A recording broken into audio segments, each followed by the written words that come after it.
95-96లో నేను సీఎం అయినప్పటికీ 650 బెడ్లు ఉన్నాయి మొత్తం రాష్ట్రం అంతా.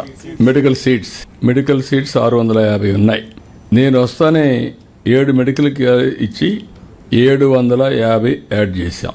తర్వాత వచ్చిన వాళ్ళందరూ కలిసి 9 వరకు ఇంకొక 450 యాడ్ చేశారు. ఆ తర్వాత నేను వస్తానే మళ్ళీ 1187 యాడ్ చేశాను.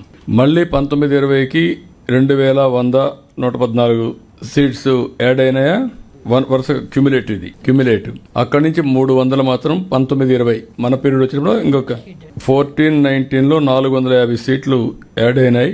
95 2004 780 సీట్లు యాడ్ అయినాయి. అంతవరకు 650 ఉన్నాయి. అదే మరిగా 19-24 557 సీట్లు మాత్రం యాడ్ అయినాయి. మళ్ళీ 24 నుంచి 50 సీట్లు యాడ్ చేశాం. అంటే నేను సీఎంగా ఉన్నప్పుడు 1282 సీట్లు యాడ్ చేశాం. తర్వాత వచ్చినట్టన్నీ 557 సీట్లు. నాకు అప్పుడు పెద్ద రాష్ట్రం అంతా పెద్ద గొడవ. మెడికల్ కాలేజీలు గవర్నమెంట్ పెట్టాలంటే మన దగ్గర రిసోర్సెస్ తక్కువ ఉన్నాయి. ఆ రోజు నేను జిల్లాకు ఒక మెడికల్ కాలేజ్ ఇస్తాను కమిట్ అయ్యాను. కాలేజీలు పెట్టకుండా వదిలేయడమా, కాలేజీలు పెట్టడమా? మొత్తం ఆంధ్రప్రదేశ్ అంతా కూడా ఫస్ట్ టైం డిస్ట్రిక్ట్ ఒక మెడికల్ కాలేజ్ పెట్టాం. దాంతో గేమ్ చేంజర్. నేను ఇచ్చిన హామీ కూడా ఆ రోజుట్లో మీరు గుర్తుపెట్టుకోవాలి. Every 1 kilometre elementary school, every 3 kilometres upper primary school, every 5 kilometre high school, every mandal junior college. అంతవరకు ఏజెన్సీ ఏరియాలో జూనియర్ కాలేజీలు లేవు. All junior colleges combined Andhra Pradesh వచ్చింది. అప్పట్లోనే అన్నిటి దగ్గర వచ్చింది. Every revenue division engineering college, every district medical college. అక్కడి నుంచి స్టార్ట్ అయ్యాం. ఇప్పుడు వీళ్ళు చెప్పేది ఏం మాట్లాడుతున్నారంటే 10 మెడికల్ కాలేజీలు ఇచ్చామని. 10 మెడికల్ కాలేజీలు ఇస్తే 4,955 కోట్లు ఖర్చు అవుతుంది. వీళ్ళు ఖర్చు పెట్టింది 31/3/2024కి 456 కోట్లు. ఇంకా కావాల్సింది 4,500 కోట్లు కావాలి. 5% ఖర్చు పెట్టారు. అన్ని హాస్పిటల్ ఖర్చు పెట్టి హాస్పిటల్ రాజశేఖర బొమ్మలు పెట్టారు సార్. ఖర్చు పెట్టి ఇవన్నీ కూడా అది అయిన తర్వాత మీరు చూస్తే నేను వచ్చిన తర్వాత 512 కోట్లు ఖర్చు పెట్టాం. ఇప్పుడు కూడా 3,987 కోట్లు, 4,000 కోట్లు కావాలి. రెండోది ఎవ్రీ ఇయర్ 1,500 కోట్లు కావాలి.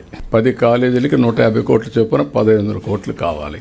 1,500 కోట్లు ఎవ్రీ ఇయర్ ప్లస్ ఇప్పుడు 5,000 కోట్లు అంటే 2,000 కోట్ల రూపాయలు, ఒక 4,000 కోట్లు ఖర్చు పెట్టాలి. ఇవన్నీ ఖర్చు పెట్టిన తర్వాత వాట్ ఈస్ ది బెనిఫిట్ అని మీరు చూస్తే governor quota 50%, management quota 30%, 15% NRI quota, అది సెల్ఫ్ ఫైనాన్సింగ్ స్కీమ్. ఇప్పుడు కూడా ఇక్కడికి వచ్చినప్పుడు 50% convenor quota, 15% government of India quota. 50% తగ్గలేదు. That is free. వాళ్ళు పెట్టినప్పుడు అదే ఉంది. Seats are same. Government additional expenditure పెట్టాలి. రెండోది పీపీపీ మోడల్. ఇప్పుడు every project PPP model over a period of time that project will belong to government. 20 years 30 years తర్వాత మళ్ళా వస్తుంది. రెండోది క్వాలిటీ ఆఫ్ ఎడ్యుకేషన్ బెటర్గా ఉంటుంది. పేషెంట్స్ కూడా ఆల్ గవర్నమెంట్ హాస్పిటల్స్లో ఏ ట్రీట్మెంట్ ఉందో అదే ట్రీట్మెంట్ ఇచ్చాం. ఇది ఇస్తే దీన్ని కావాలని రాజకీయం చేసే పరిస్థితి వస్తున్నారు. ఏదేమైనా రాజకీయాలు ఉంటాయి. రాజకీయాలు మేము ఫేస్ చేస్తాం.